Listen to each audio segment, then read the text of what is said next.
So, we are ready to start with the study of the book of James. And we will not be covering much in this study, huh? Yeah. Nick, we're covering just one verse of chapter 1. Why?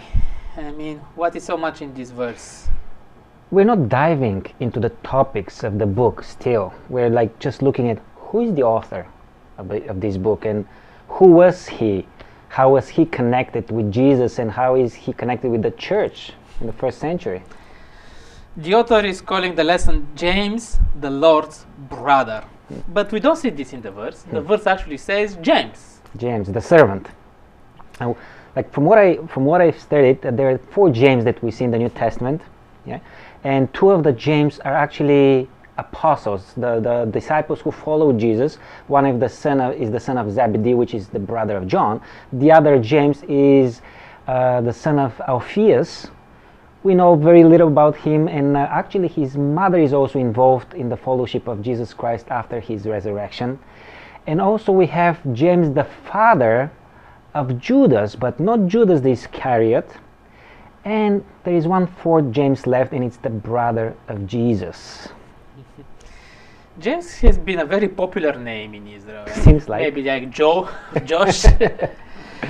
Not said so. Yeah. Or Nick, but... Nick is actually a popular name. Oh. But James doesn't find it necessary to specify who he was. So maybe it's not important to know. I think it's important, Nick, because how would we understand the message in the book if we don't know? Maybe as a book of Proverbs, very important and good counsels given by some wise person.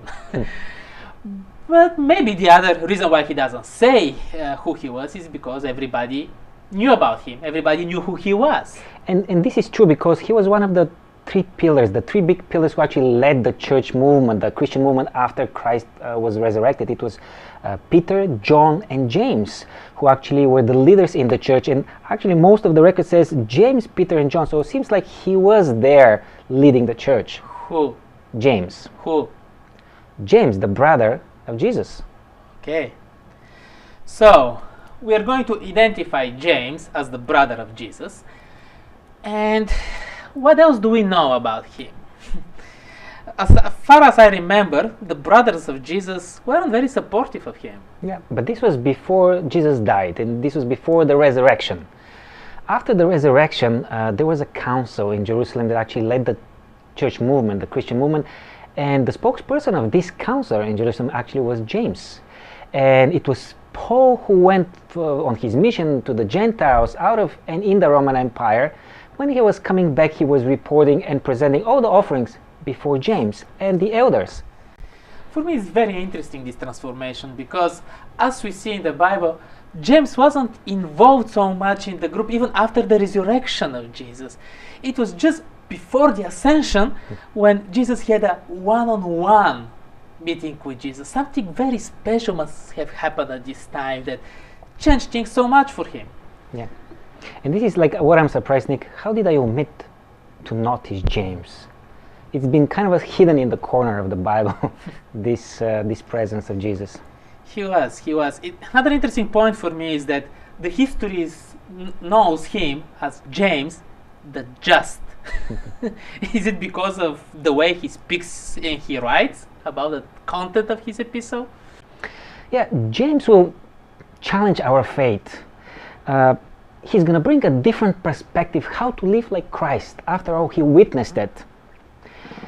He would say, faith without works is dead. Mere profession of faith for James was not enough. Maybe he was a legalist after all. But I like the fact that he was nicknamed the Just. I don't know why, but from what I read, learning more about him is that it was probably most related to his character, to who he was, rather than the things that he was expecting from others to do. And I find it actually ironic that one of the theories for his death says that he was stoned because of a charge of breaking the law. Isn't this ironic? Very for much. the just? I suggest that we liberate ourselves of our assumptions and prejudices so we can better understand what he wants to say to us. And after all, James was very personal. His approach was very to the point, and we can see that he was very intimately acquainted with the teachings of Jesus. I can't wait to go deeper in.